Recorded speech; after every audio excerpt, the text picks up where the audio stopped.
Hey, what's up, studs? Ryan here, or MandRproductions, and welcome to my review of the LEGO Star Wars 2004 Ultimate Collector Series Y-Wing Attack Starfighter. Set number is 10134. It has 1,473 pieces, except this is the European box, so the piece count is absent there. It has this beautiful LEGO Star Wars Original Trilogy Edition box art, which is almost borderless, right?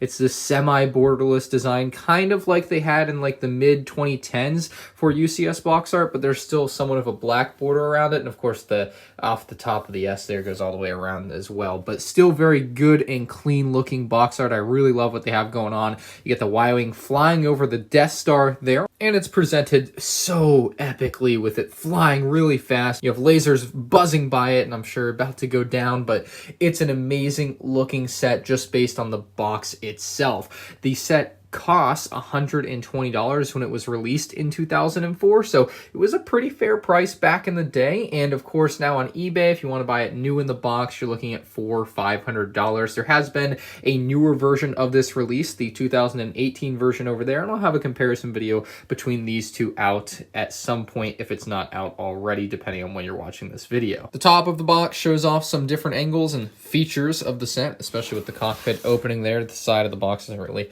have much going on other than the LEGO Star Wars logo. The back of the box shows off some other sets available at the time, including the TIE Collection, the Dagobah X-Wing, but they've removed all the Dagobah stuff, just having it fly through space. And then you also have the Millennium Falcon from the era. And then you have this really sweet looking overview of the Y-Wing and everything on it. It shows off the laser cannons on the top. You got the cannons on the front. You've got the inside of the cockpit there. You've got the front of the thrusters, and then you have the astromech droid shown from the back there. So pretty neat little insights into the set there. And the instruction manual looks much the same as the box itself, but the instructions are kind of neat in that they have this blue background. That's something different that you may not know from the time. That was just what they did with the LEGO instructions. It's not like modern UCS sets where they have this whole spiel about the set and how it was made and what the Y-Wing Starfighter means to Star Wars and stuff, but it just has just straight up the instructions. There's not even the parts list at the end showing you all the parts for the set. You'll find the lone minifigure in this set to be quite disappointing compared to what we see a lot in modern day UCS sets. Typically you'll get the pilot and they can go on the stand or whatever.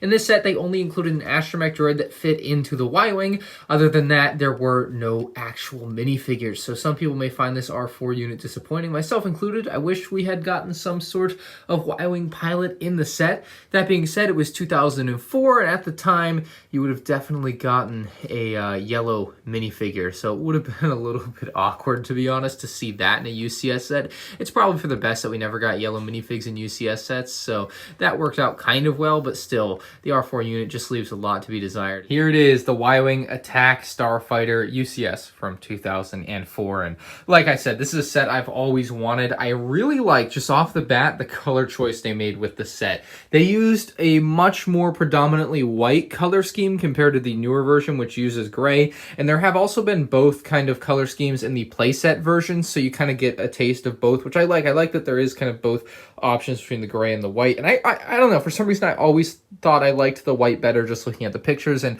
I think that may hold true in person. I still have to put them next to each other for a comparison video, and that's when I'll ultimately decide, but I think the white does have a nice clean look to it that you just don't get with the light gray on the newer UCS version. So if you're looking for something like that, this might be it. Something that I find odd about this set though is these pieces here. They just feel really out of place. They look like they belong in Bionicle. There's also one in the back here and there on both sides. I don't want to say they irk me because I don't think they look bad. They just look out of place, and I've never seen them on a Star Wars set before, and for some reason they're on this set and they work fine, but again, they just seem out of place on a UCS set like this. Down here on the plaque of the set, it says Y-Wing Attack Starfighter. It's got the like actual name for it, and then it's got the length, crew, engine, weapons, and defenses. Quite a bit there. Very filled out page, and it is a sticker on a bunch of the 1x8 tiles for the black little plaque there. So that's kind of the way they used to do it. Now they have the big plate that they put the sticker onto, but it's much different back in the day here. Then of course the astromech droid. Now like in modern day, you would have a spot for him on the stand. That is not the case with this set. There's actually a little spot for him here, basically the neck of the Y-Wing with two jumper plates, and you can just drop him in there very easily. somewhat easily, and he will fit right into that spot there for the astromech droid. And he fits in scale with the set. Unlike the minifigure doesn't quite fit in scale with the set. The astromech droid, I feel like, does fit really nicely in there, and it seems to work and make sense within the scale of what this set is. So you can see there's a ton of greebling detail here on the top end of the ship. You have a couple of very nice printed slope pieces here with like caution, but it's actually kind of torn up. You can see the same on the other side there. Moving our way back, you see even more greebling, a nice little printed tile here on the back with what looks like a little turret or something. More printed tiles on the side, which look like ventilation. Just beautiful, beautiful look there. And you can see the coloring. Some of the coloring choices I think are weird. I think this like reddish, orangish color here is really weird. I don't know. It's not really a color you see in LEGO Star Wars at all anymore. I feel like this is one of the few sets that ever featured that color, especially for LEGO Star Wars. It's not a color that I think stuck around for LEGO, but the reddish brown, you have light and dark gray mixed in there with a little bit of white, and I think those colors work well together. But this off color of orange is really awkward looking to me. It's one of the only off-putting things about this set to me. And it's not like I couldn't take these pieces and replace them with light gray, I guess, if I really wanted to. But I'm a purist and I like leaving the sets the way they came, and that's just one of the weirder aspects of this set to me. The back end of the middle section here actually looks really neat. I love the way that kind of gets rounded off back there. They even use like a minifigure head on the build, so that's kind of neat to see. What I will say with this tubing, this is the hollow LEGO tubing. The thing that's really a problem with it, the reason that I think it's a small issue maybe, is because they are using the hollow tubing. It's a little bit more malleable than, say, the regular LEGO tube type pieces where it's like a solid piece. This can get bent, and if you pick it up here, which is where like I tend to want to pick this set up, you will definitely bend these tubes to the inside. You can see they definitely have a little bit of give versus these, which are not going to have that type of give. So that's just one little thing on this set that you have to be careful of so that you don't bend those. You're going to want to pick the set up from like the underneath or something where you're not going to be grabbing around those tubes and putting a lot of pressure onto them, because that will definitely bend them over time.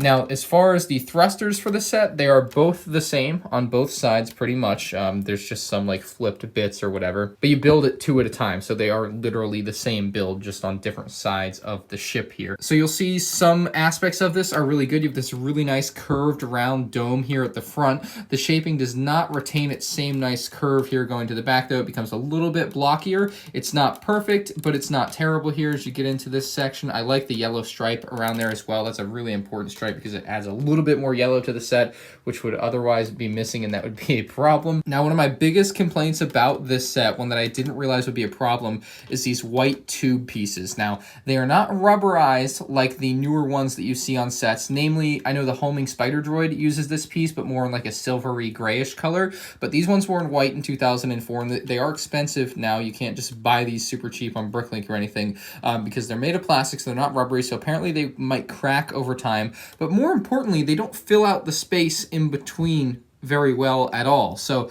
you can see that there's spaces and gaps where the tubes just don't quite fill out, and they're all different lengths by a slight bit. So you can see that top one has a smaller space than that one has. Like, it seems like it's twice as much space. So each little section has its own little space and weird different attributes to it because there's just a difference in how big the pieces are, and they don't fill out the space perfectly, unfortunately. So I find that is a real problem with what is like outlining these thrusters here with these white tubular pieces. On the newer set, what they did to fix that, or just ignore that problem, is they didn't use tubes over it at all. They just used the Technic rod that's underneath. So it's kind of far away, but you can see how it's just the gray Technic rod for the most part. This one, they covered the white Technic rod with these nice tube pieces, and they look nice, but they don't actually fill it out, which actually takes away from the look. The back end here is a nice little Technic apparatus as well, in one giant wheel type piece. And for the actual thrust of the engines, you have some lime green or trans lime light green, whatever,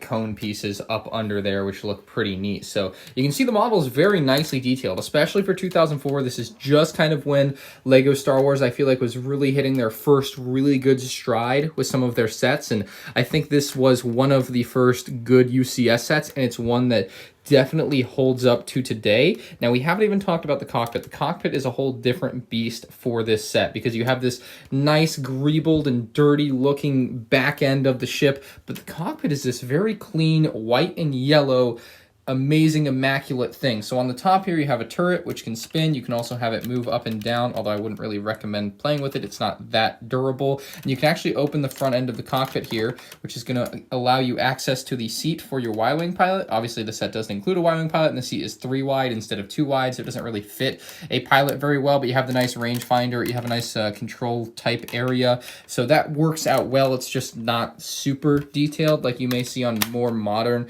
UCS style cockpit sets, or even some of the play sets I feel like could be more detailed than that. One of my biggest gripes with this cockpit piece, though, is that they have you apply 3 stickers to it. The main one on the top here, which I actually think I applied really well, and then you have one on each side. You can see there's a little bit of a gap there, and then on the other side, there isn't as big of a gap because I put it a little bit tighter, but then there's a bigger gap at the bottom, and it actually overlaps a little bit, and you can see how there's like a little bit of a lip here. You see how I can kind of grab at it. I could probably pull the sticker off. You see that? So that is a problem. They are still not, or at the time, we're not printing cockpit pieces like this, and they would leave it up to the user, and sometimes it would look a little bit wonky like that. Like mine looks slightly wonky. I think it looks fine. It's passable for me personally, but it definitely could be an issue for some people. And it's one of those clear sticker pieces, so it's got a clear piece there, so you can't pull it off and then reapply it once it's on, because it'll make this all hazy. So it's a one-time shot, and that's a problem for me. Another thing you may not know about the cockpit on this set is the way that it's attached to the ship is a little bit different than I would have guessed. So it actually can slide right off rather easily if you just pull at it. It's just connected by Technic on the back there. I thought, you know, they put tiles here. I thought you would just have studs connecting it and Technic. Like usually it's kind of both. This one is a little bit of a weak connection, to be honest. So you end up with this cockpit. It looks wonderful here, you can see. By the way, these are stickers here. These aren't printed on. So they add a nice bit of detail there. You can leave those off. It won't be super noticeable, but I would recommend putting those stickers on. It's not too hard if you buy this set brand new in box.